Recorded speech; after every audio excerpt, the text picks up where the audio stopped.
What is up, Kandi crew? Welcome to this very, very special episode of Best Kandi Ever with me, your host, Renee, aka Bassdropprincess. Today, I have this very, very special episode with a very dear and good friend of mine.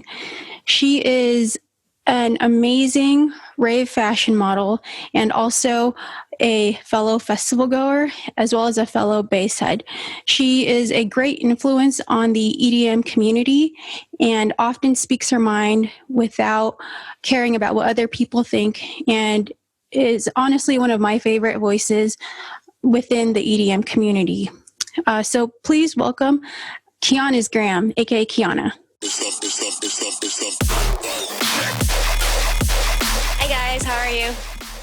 So, what is going on? How have you been with all this craziness and this new life that we're currently living? It's just so strange. It is very strange right now. I am glad that I get to do this because I really haven't been doing much of anything lately.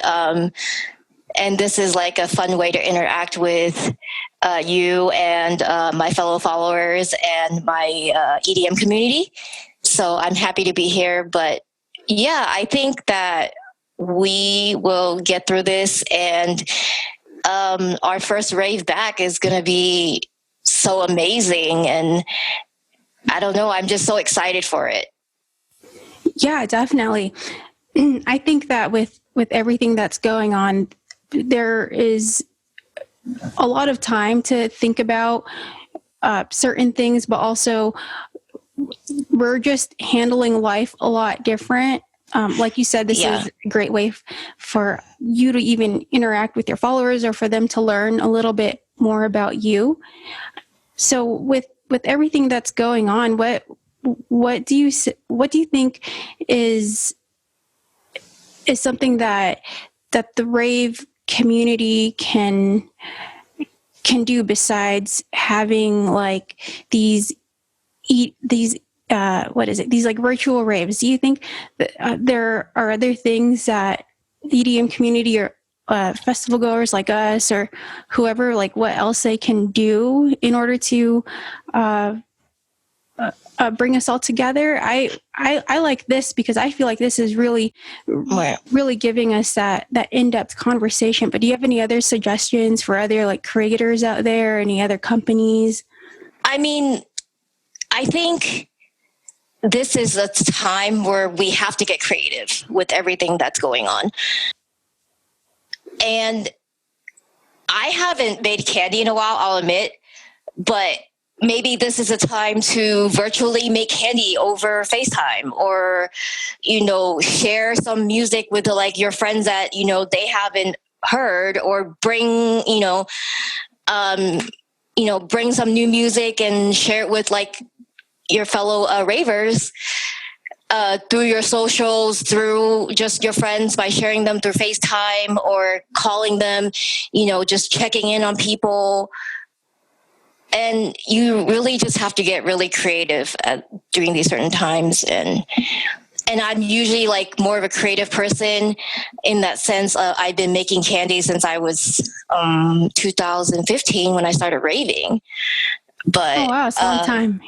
Yeah. But I mean, I don't know. I think that people are doing a lot more than I expected them to. So that's actually a good thing. Absolutely.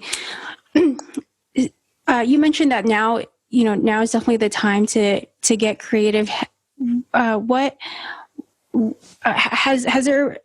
Is there anybody that you would say has inspired you throughout all of this with their creativity that you think other people should check out?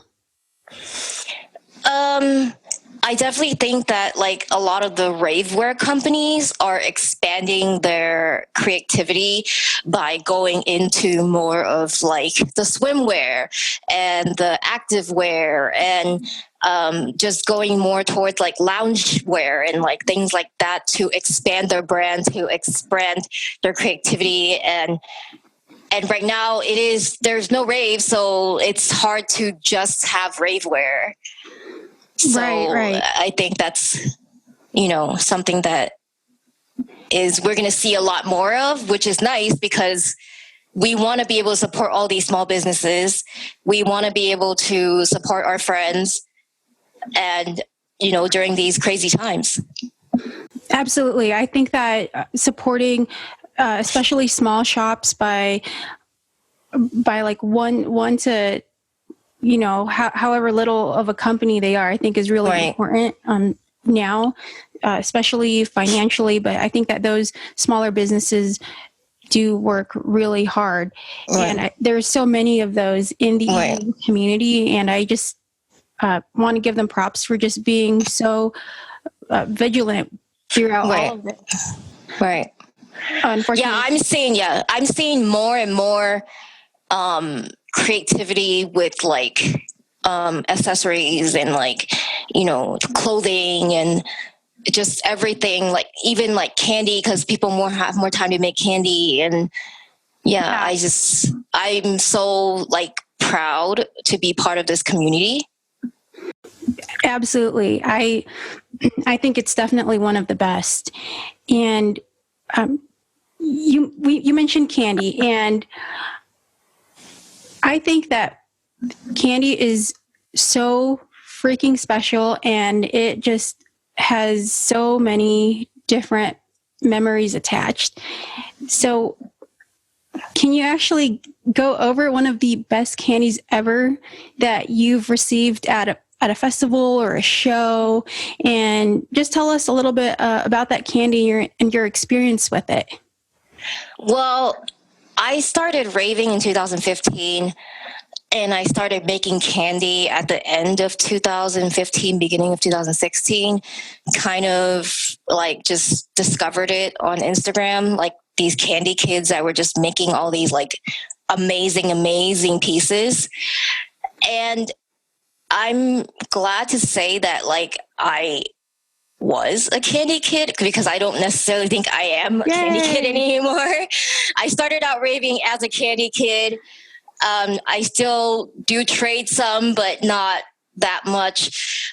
But I became friends with like so many candy kids, and they've given me all these like amazing pieces. I just have so many that like I can't talk about all of them. Yeah, like I have all these like, I don't know if you can see like in the background, I have all these like giant cuffs and giant perlers. Some of them like all the Sailor Moon girls there too. Yeah. I have like light up pieces. I have like, things that just have like a special memory to me. There's just so many. I had to like really go through like my giant tin, like a giant tub of them to figure out which ones I really wanted to highlight. But here I have a few that I wanted to share. I think the ones that like kind of catch you off guard when they give them to you, instead of like arranging for like a trade, or like one of the most special ones I can think of. Most recently, I decided to wear like all white all 3 days to Lost Lands because I just wanted to. I remember that. That was so cute. Yeah. Just because, bass music, everybody just wears black. It's grungy, it's more grimy, and like I just had this idea. I wanted to wear like all white. And this girl came up to me on the last day and randomly was like, "Oh, I really like your outfit." Like, and she gave me this candy, and it says Snow Bunny on it. Little dinosaur. Aww. She's like, this candy is like made for you. And then she just ran away. I didn't even like get her name or anything. So thank you, whoever you are, if you're listening. But yeah, it's just what like moments like that you really cherish, because like we're all strangers to one another. And for someone to like see that you're like, you see them and you're like, oh, I should go give them this candy for no reason, just because I like her outfit or because she looks like a snow bunny, whatever, I think that's very precious and special. So How did that make you feel? You said that she just ran up to you and said, I think, what did she say? I think you need to have this, or you deserve this? Yeah. She said that this fits you perfectly. This candy fits you perfectly. So did she just come up to you and say that, or were you guys like dancing in the same area? That's just so great. She was like walking past me and like just like tapped me on the shoulder and just like gave it to me, and then she had to like run back with her friends. So I think that's just awesome. Yeah, it's just amazing, like the kind of kindness that we have in our community. And that's what I really love about like EDM and like ravers and in general. Yeah. No, and that was super sweet that she saw you in, your all white outfit at Lost Land. So I'm sure you stood out, and she was probably walking and it just clicked that, oh, right, this girl is a snow bunny. I'm going to gift this to her. I don't know her, never seen her. And I think that's just that's just one of the beauties of candy, is that you can gift it without knowing somebody, but also you don't have to expect anything back. Right, exactly. And I think that's just so great that she did that and left, and it just, brought you joy for that moment in time. Right. And it's just like the little things like that create like lasting memories. And it's just like a really fun thing, additional to like being with your friends and, having a blast. Yeah.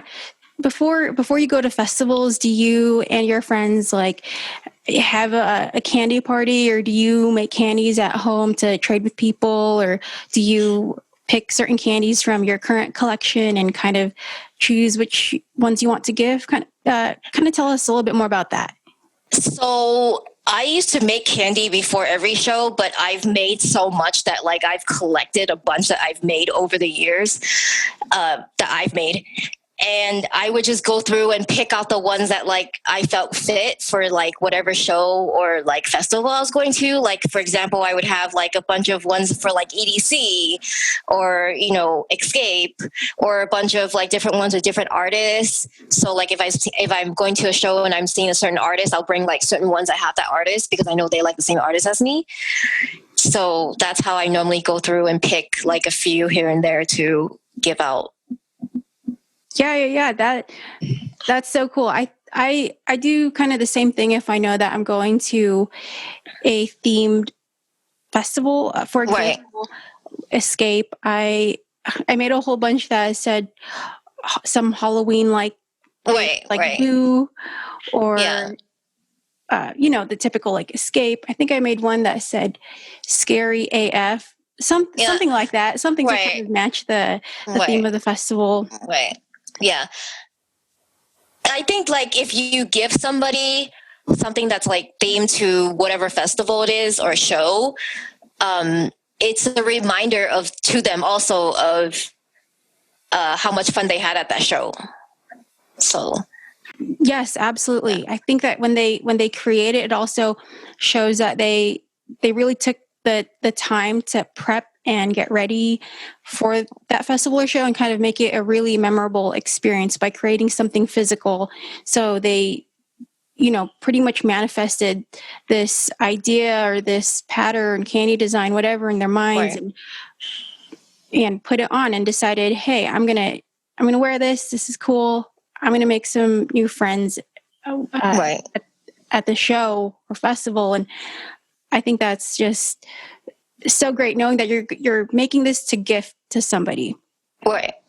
Do you have any other special candies that kind of have that same memorable experience? I have a few here actually that are Perlers that some of my dear friends have made for me. I guess I'll start with this one. This one is an up marshmallow, and it lights up. If you've seen the movie Up, the part where they have the balloons, he's floating. So it's like all these different colorful balloons, and then at the end of it is a little marshmallow, and his string is like all like cotton pom-poms. Oh my gosh. And this one is actually made by my dear friend Tate, who I've been to several festivals with. He's in the Pacific Northwest in Washington. Oh, wow. For those that are listening, the specific perler that Kiana has is a whole bunch of balloons, and the balloons light up. It's this perler, and it's a whole bunch of balloons, and then there's Marshmallow holding on, like he's holding on for dear life. Right. I think it's so cute, and he comes up with like the most creative and innovative like designs I have ever seen. Like, some people might know him. If you guys are Kandi kids are watching, he's a dentist, and he actually. Oh wow! Yeah, I'm expecting that. Sometimes he walks around with like an In-N-Out Perler hat that he made. Yeah, that he made, and he has like he wears like a bunch of perlers all the time around his neck when he's walking around festivals. He gave one of my friends a giant like Rick and Morty pickle. That was fun. Oh my gosh, he sounds so talented. I mean, that perler alone, it lights up. I've never seen a perler necklace that lights up like that. He makes so cool.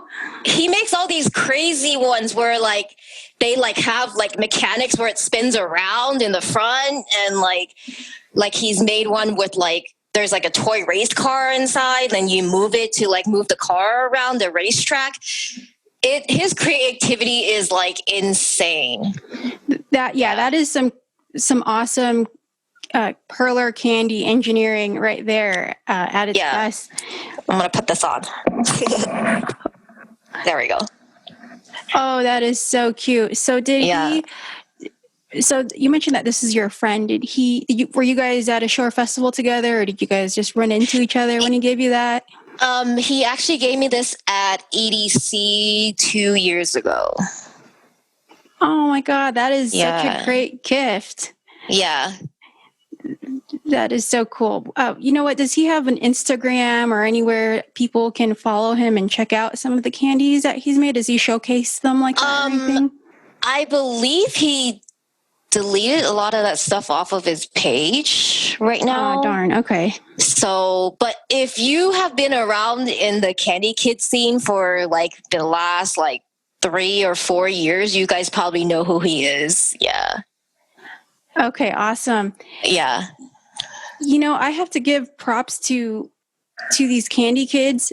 I mean, I make candy, but it's nowhere near as good as so many of them are just so talented. And, we see them walking around at festivals, and you can distinguish the Kandi kids from people like me that just string some beads together. These Kandi kids have all these intricate cuffs and designs. Right.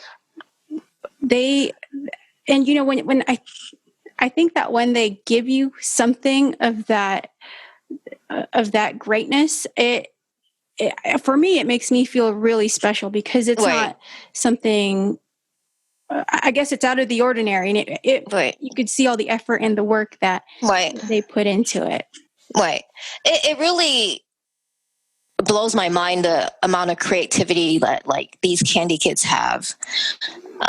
Just like putting colors together, putting patterns together, putting like crazy ideas that they have in their head and making it into like a candy masterpiece. Right. And then actually giving it to someone else. Exactly. Yeah. The thing is, when you start creating candy or a perler, you're making it knowing that you're going to part with it at one point. Right. And I think it's such a great act of selflessness because you're not keeping it for yourself, no matter how hard or how much time you've put into it and worked on it.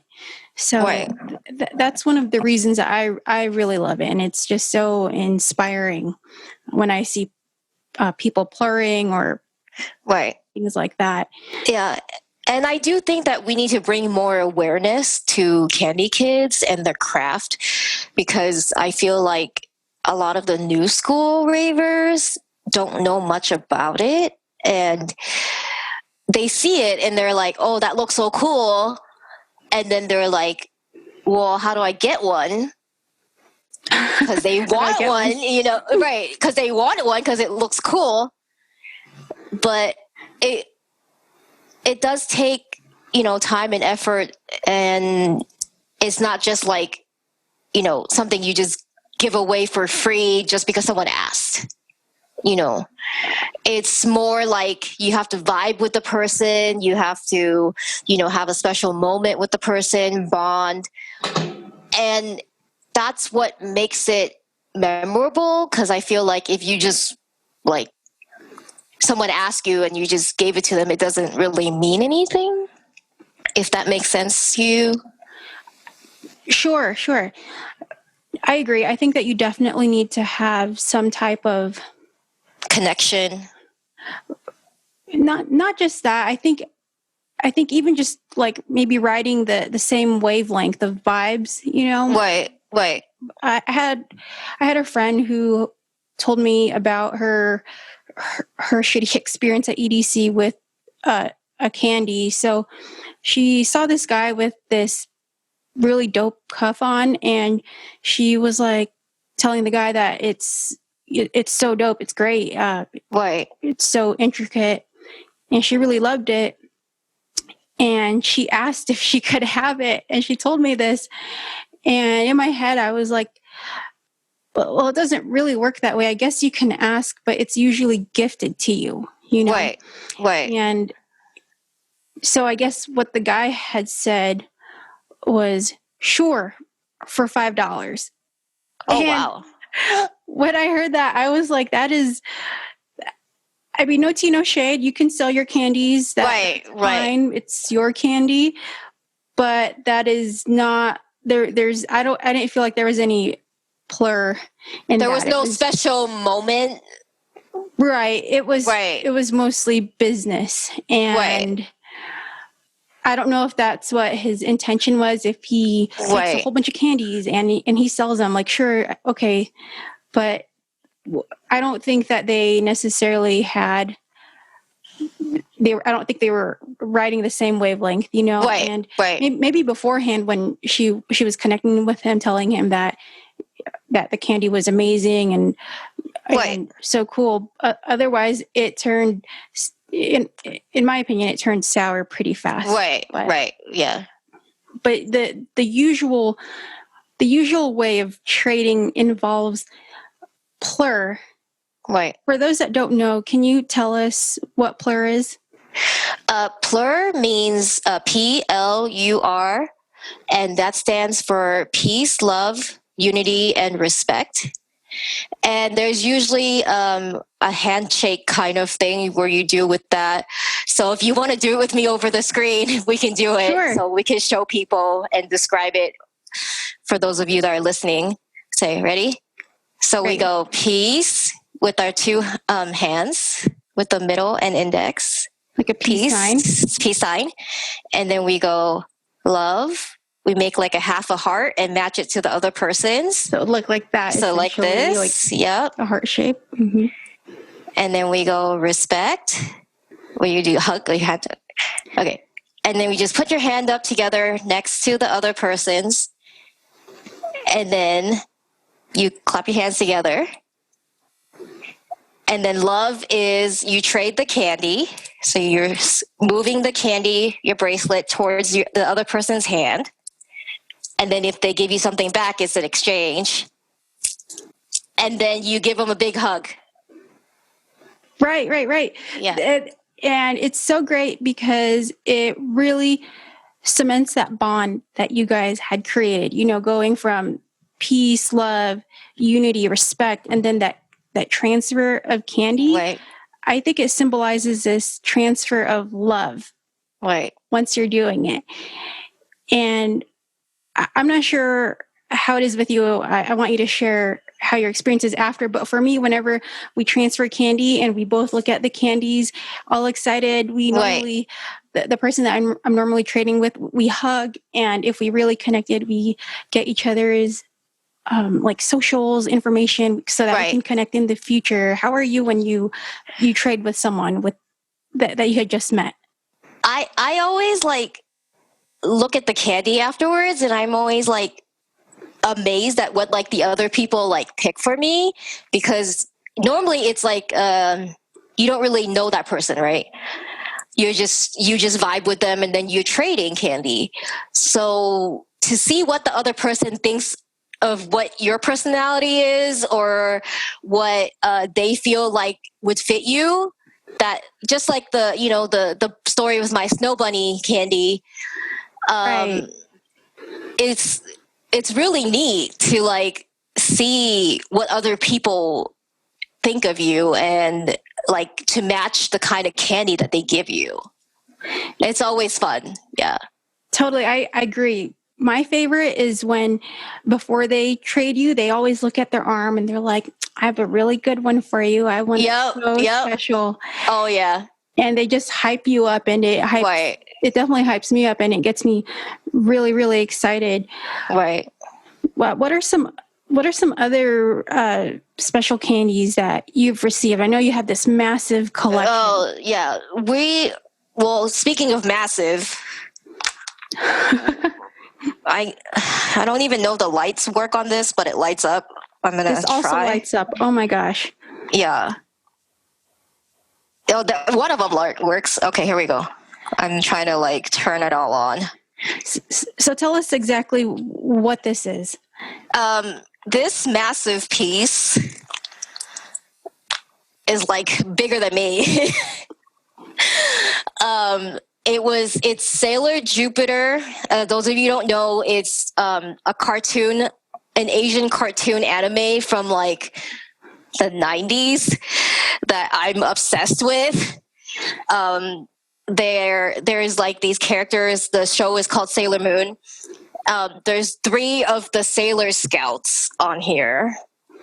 Sailor Moon, Sailor Jupiter is my favorite, and Sailor Mars. I think he put like 3 Perlers together to make this. It's all like taped in the back, like glued. Oh wow! Together. So this is all 3 of those characters, these Sailor Moon characters, Perler glued together. Yeah. Yep. So it's a massive. I'm just gonna put it on because that way I can talk. It's a massive Perler. It covers like half of your body. It does. It's huge. This one was made by one of my amazing friends, Crash. We had we connected over Instagram in 2016 and decided to meet up at before EDC at the iHeart Raves pop-up store. And very cool. Because we didn't know if we were able to find each other inside EDC, because if you've been to EDC, you know there's no reception in there at all. I give up usually. Yeah, non-existent. So you really have to plan what you're, if you're going to try to meet your friends and whatnot. So we knew that wasn't happening. So we decided to meet up before EDC. And he gave me this giant piece, and he knew how much I like Sailor Moon, and so I wasn't not expecting like this at all from him. Was it your so that first was time, like a surprise? I know you said it was my first time meeting him. Yeah. Wow. Yeah. So he gave you that beautiful masterpiece the first time you guys met. Yes. Yeah. That is so kind, and that is so generous. He obviously thought of you while creating this. Right. It was made for me Yeah, it was like a setup trade. This wasn't like a surprise. We knew like we were trading each other. I ended up making him a giant Ninetales Oh, wow. Perler from Pokemon, and it Oh my was like gosh. almost as big as this. Yeah. Oh, wow. I didn't know you knew how to Perler. That is so cool.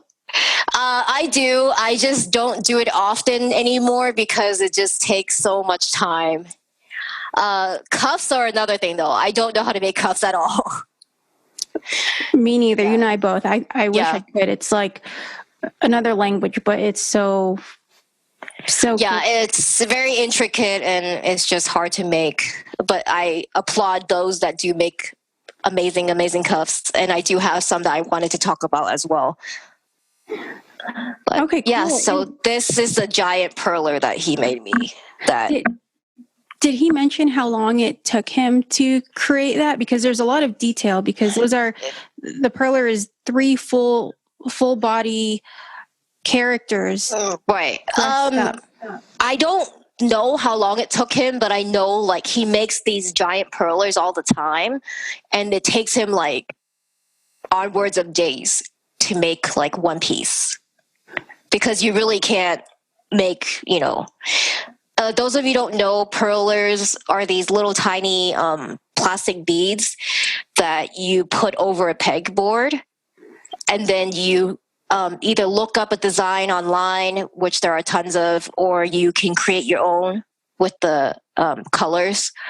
And then you have to put like a piece of wax paper on top, and then you iron it to melt and fuse the perlers together. And that's how they become one giant piece. So it takes a lot of time, a lot of patience, because I've had plenty of times where I've sneezed over the perlers and it just like went flying everywhere. And then you have to restart the whole thing, or if you bump it, if you move them or some way, and then you iron it, it just like comes out all weird. I was about to say that's just as bad as when you just finished a beautiful candy pattern and you're stringing it up and you're trying to make a knot, but your fingers are too big, or you just can't make the knot and you drop it on accident. I know. Oh my gosh, that's the worst. Avalanches down, and it just is just deconstructed, and you have to remember how you did everything. It's right. It's so sad. Yeah. It's very it's very sad. There are times where, I've spilled beads all over the floor. That's the worst. And then you have to like pick them up. Yeah, those are fun. Those are fun times. I just hate it when you don't get all of the beads, so you have like some secret ones laying around. Oh yeah, it's like glitter. It's like glitter. Like you literally like clean your room and then you find like one bead that's been hiding under your bed for like weeks. Right. Well, what I hate is that I feel like these beads, these escaped candy beads, are just laying around scheming to get you, and when you step on it, it's as oh my gosh, yeah, right. Oh yeah, that's just as bad as Legos.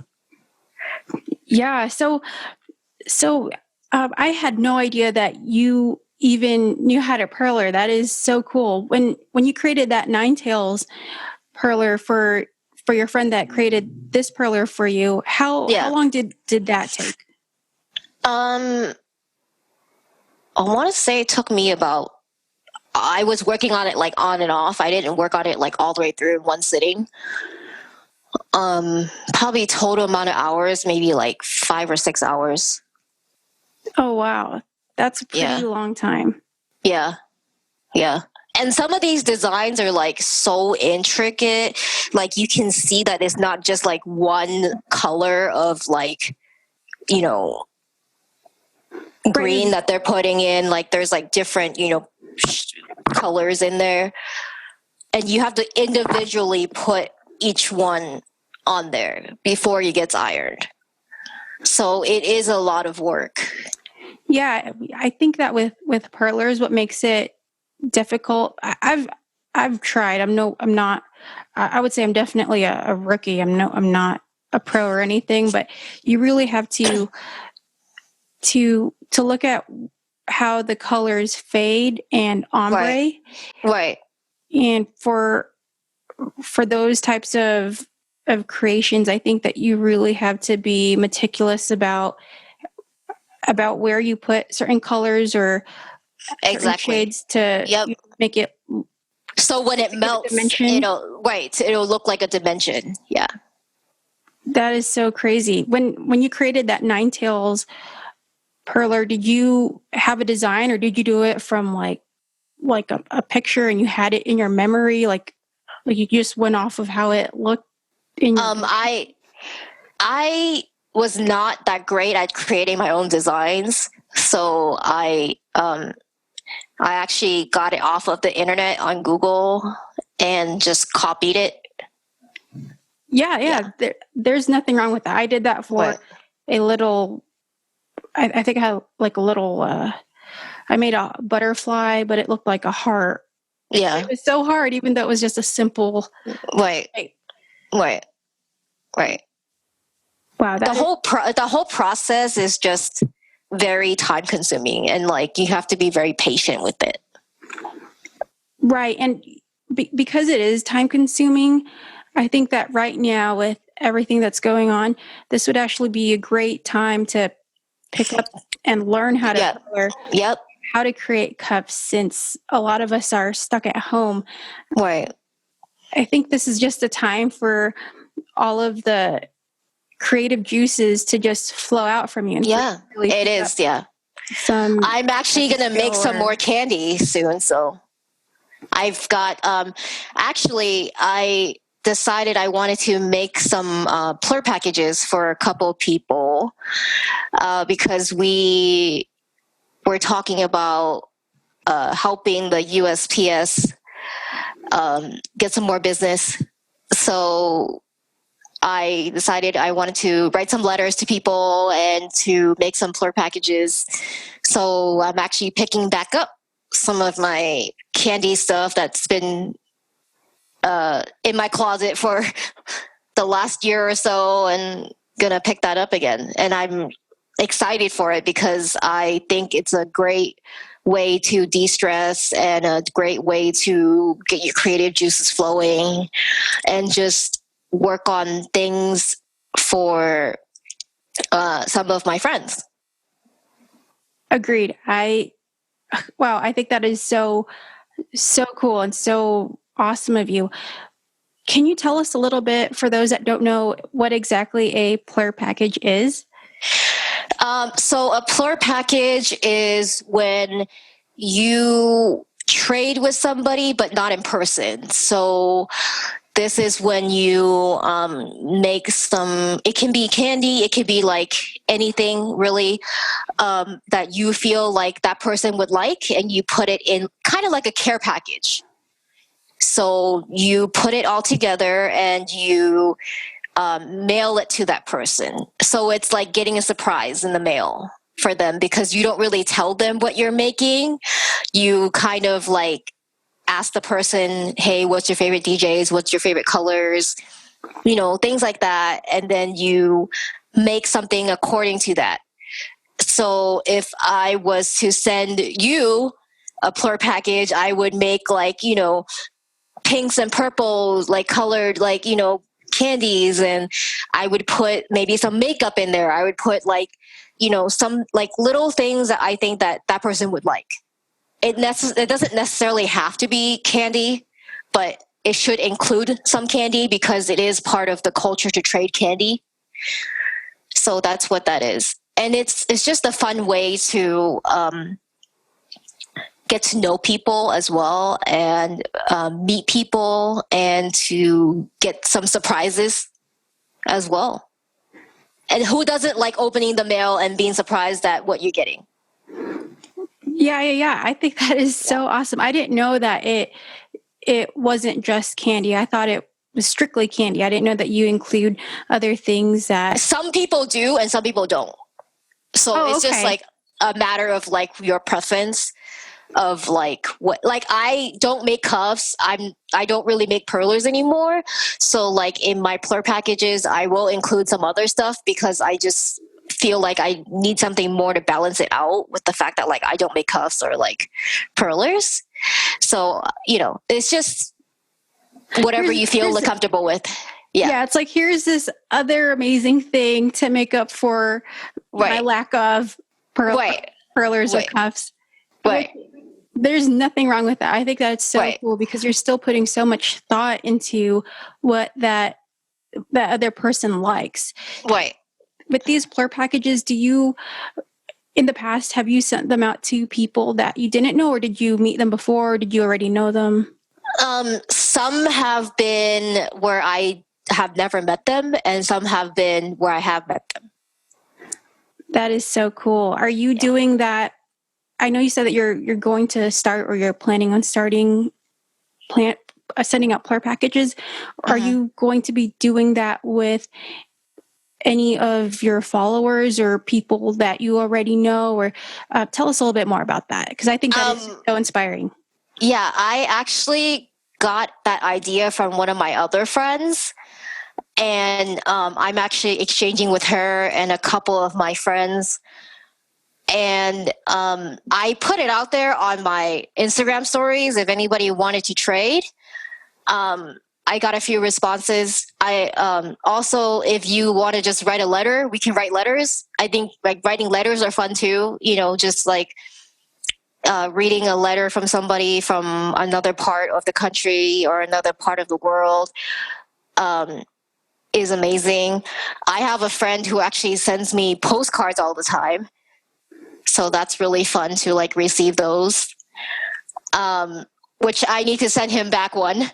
So if he's watching this, hi Panda, I need to send you a postcard. She'll send you one. Yeah. He's great. I think that that's what a lot of people are kind of missing out on, because when I was younger, I would do the same thing, because when I was growing up, not every kid had a cell phone. So we would solely rely on, like you said, letters. And it was just so fun because you could see what exactly, well, not see, but you could see that person's handwriting.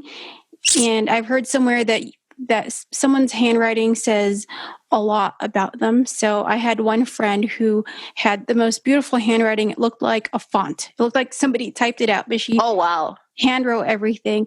Yeah. And the letter, I have all these letters somewhere, but they bring back so many memories, because to communicate with someone via paper, an envelope, and stamp took time, and you really had to make the effort to send your friend or loved one a message, versus now where it's more of a text and it's within seconds. I think it's more personal when you handwrite something to somebody, and you give it that special touch of,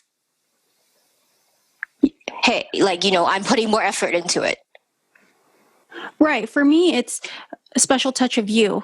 It's a part of you. This is me. This is a defining characteristic that I have. Right. I actually love handwritten stuff too. And I know that you like to do that, because I've gotten like a handwritten card from you with a special message, and it always makes me feel good inside when I read it. It's not just that generic message in the card.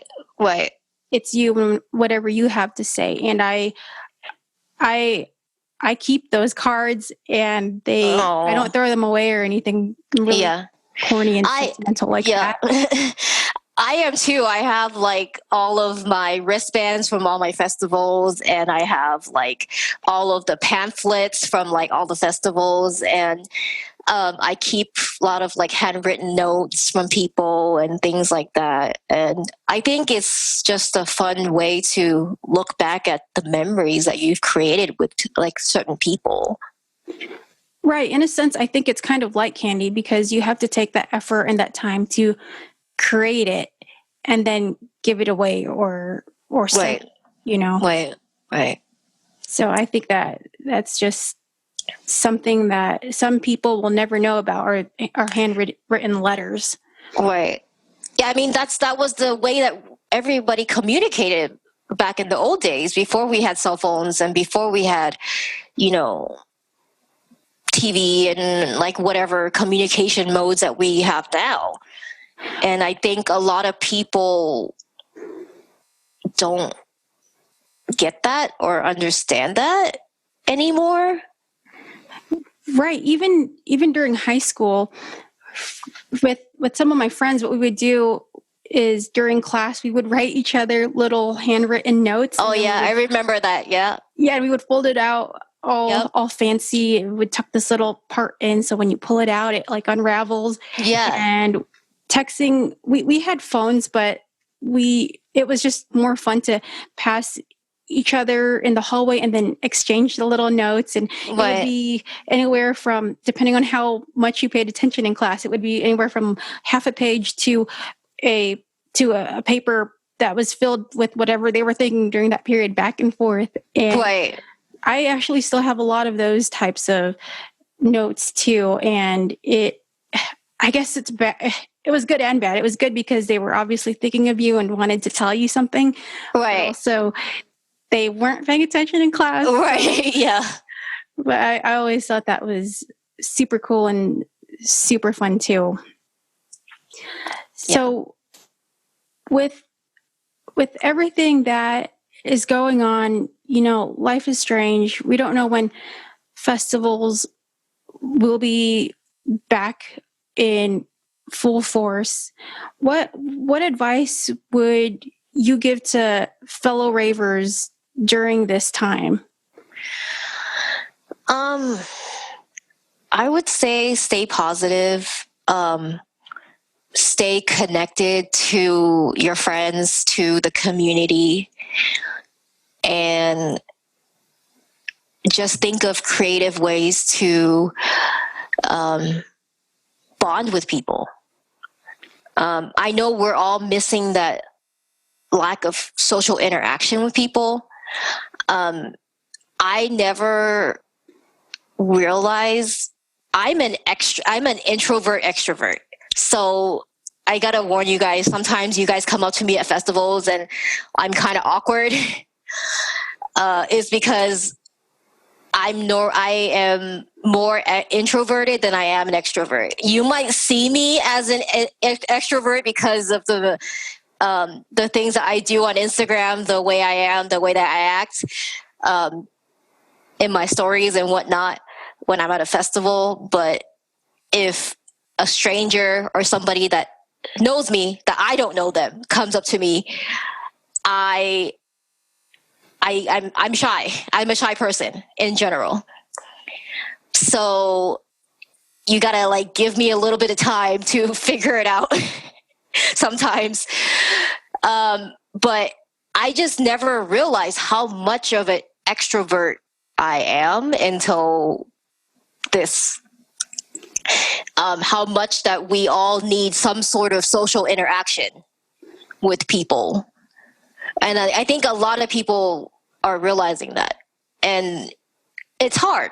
It is hard, but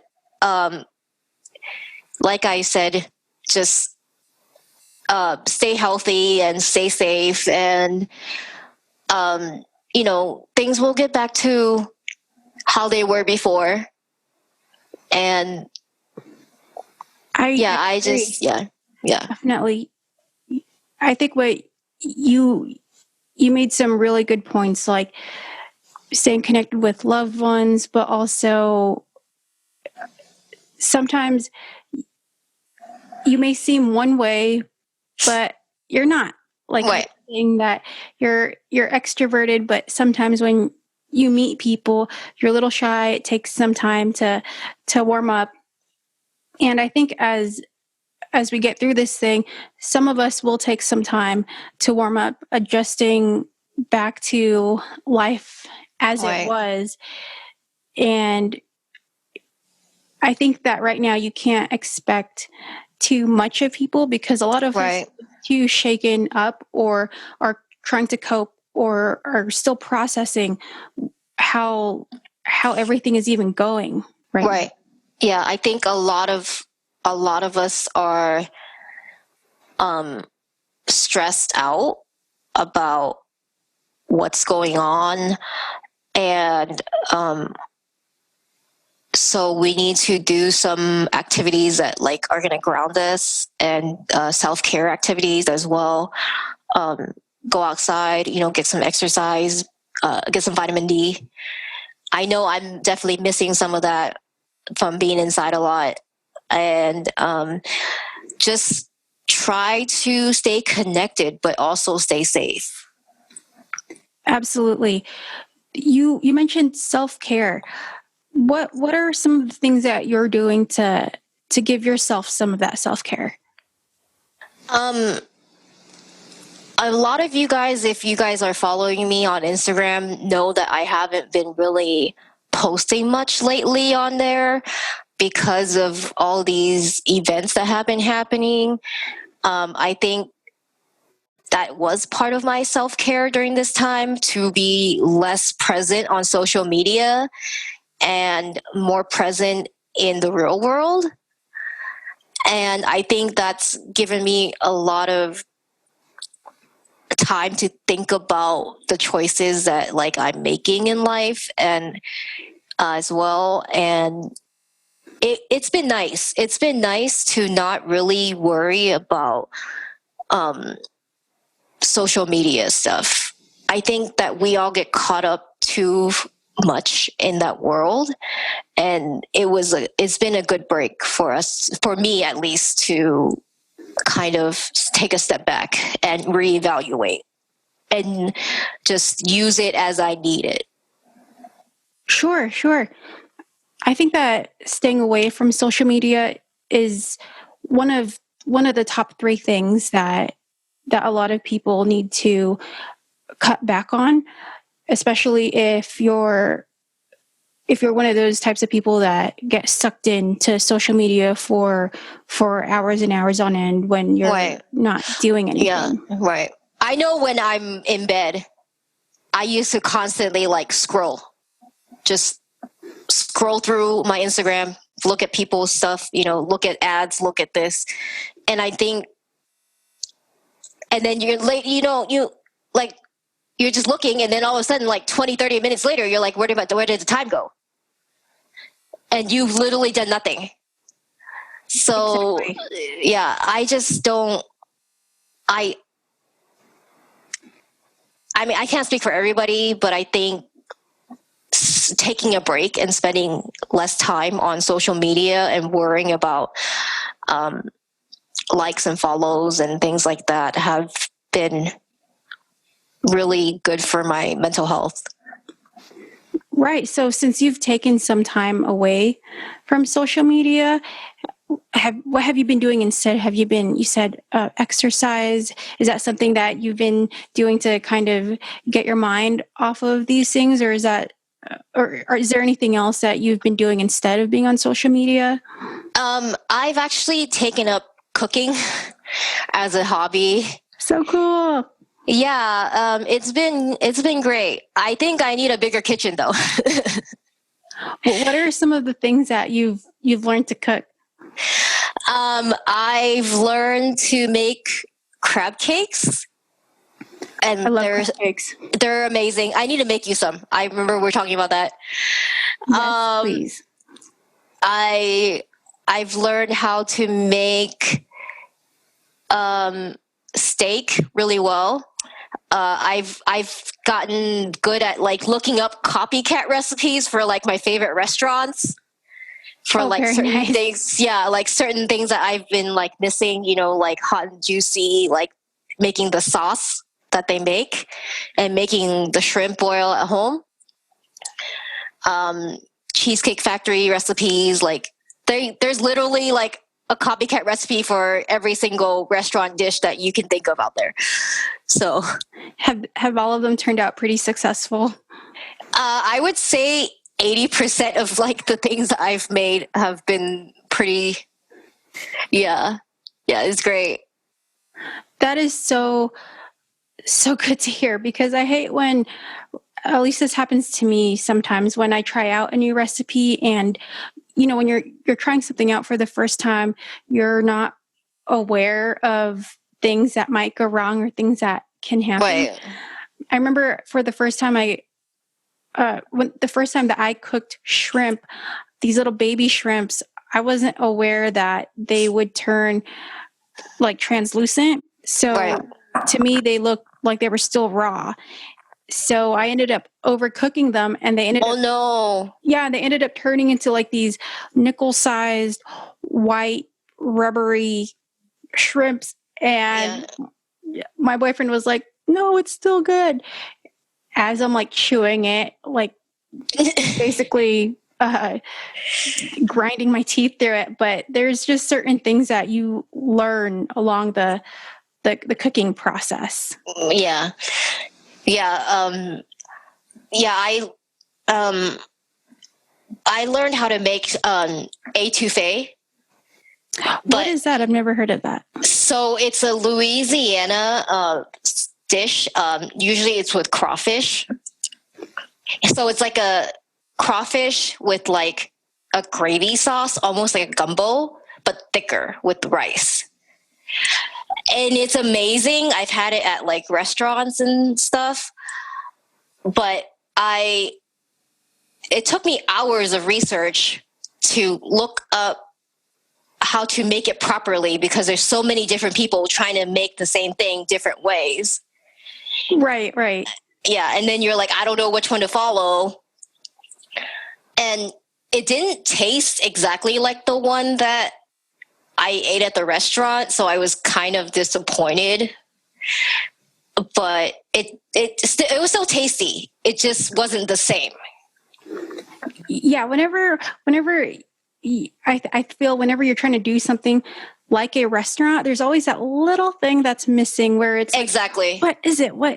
It's similar, but there's just that one thing missing. And I feel like there's always some secret ingredient. Right. Is it MSG or or whatever? Yeah. That little whatever it is.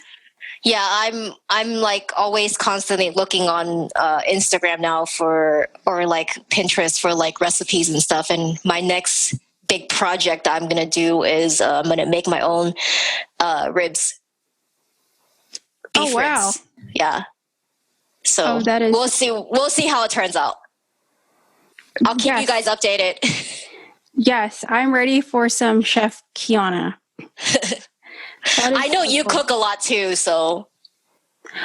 I try to cook a lot. I think that for the most part, I'm okay. I know the basics, but with everything that's going on, I want to try to really find my I guess my creative cooking flow. Just because there's so many different ways to cook things too, like. Right. Like salmon, you can bake it, you can instant pot it, you can put it in the oven, and it turns out completely different each time. So the possibilities are just endless with cooking, and that's what I really like about it. Baking, I think, is really fun too, but it's rocket science because you mess up one thing and it's over. You have to start over. Yeah, I bought a kit to make these cookies, and they were like brown butter truffle cookies. Truffle, like they had the truffle honey on top that you like. It's like a truffle specialty place I bought them from, so they give you like a truffle salt and a truffle honey to put on top. And it was like brown the butter, and I was like, I don't know how to do that. So I literally had to like Google and be like, how do I brown butter? And I guess that's like one of the things that's like really hard to do on your first try to get it right, because you could easily just burn it. Exactly. Yeah. So, and I didn't know what that was before I tried these cookies. So now I know how to brown butter. See, that's the thing too with learning something new, is that within learning something new, you have to learn something within that thing. Right. There's always like these other steps that will take you. Right. These other steps that are basically in one step of the process. Right. Well, that is so awesome. I'm so glad that you're you're being productive and taking the time to learn something new. Yeah. And it's just like, I normally, if I work, when I'm working, I don't have time to, spend on all this like cooking and like all this stuff. So now is just a great time for me to learn how to do some of these things, and Absolutely, it's been fun. Yeah, I think that despite everything being canceled, all these horrible things happening to loved ones or events or businesses, things like that, despite all of the bad, what I like is that these new things are coming out from it, whether it be learning a new skill. The way I think about it is if this pandemic never happened, I would have never started this podcast. I would have never taken the time to really think things through and take that first step. That first step is all it takes to create this domino effect of your growth and successes, Right. Yeah, and I am glad that you're doing this. This has been fun.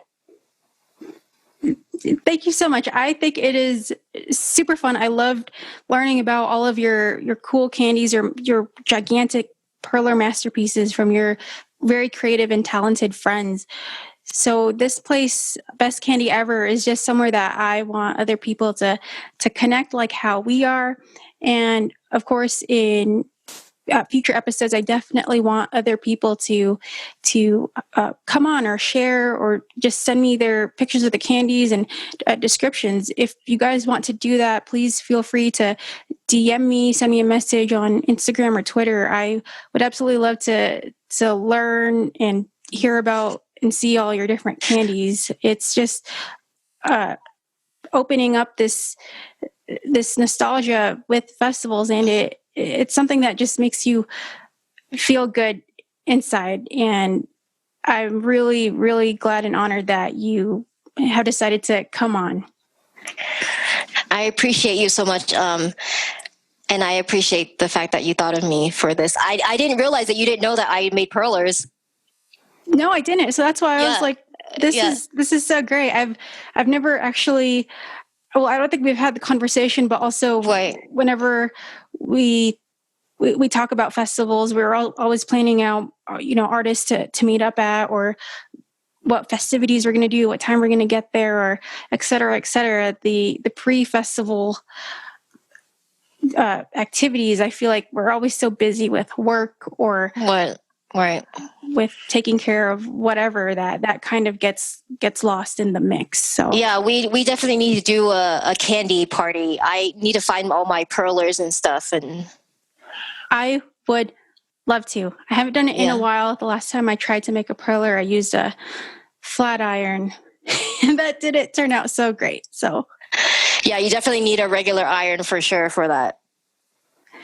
Yes, well, I am very, very down. But once again, thank you so much for coming on to Best Kandi Ever. Tell us where people can find you at. My Instagram handle is at Kianas.gram, KIANAS with the S.GRAM. This is Kianas.gram on Best Kandi Ever with her beautiful, amazing, dope Perlers. Go ahead and check her page out. Maybe she'll even trade a PLUR package with you. Who knows? But thank you so much for just being a great influence on this EDM community. I think that the love that you're spreading is just so genuine, and what you're doing, I think, is something that the world really needs more of. Thanks so much for having me, and thank you for having me on here and doing this broadcast. I know that a lot of people are going to be enjoying this, and maybe we can both inspire some people to learn about candy culture and PLUR and all of that. Yes, absolutely. Absolutely. I will hit you up. So if you guys haven't done so already, please like and subscribe on YouTube.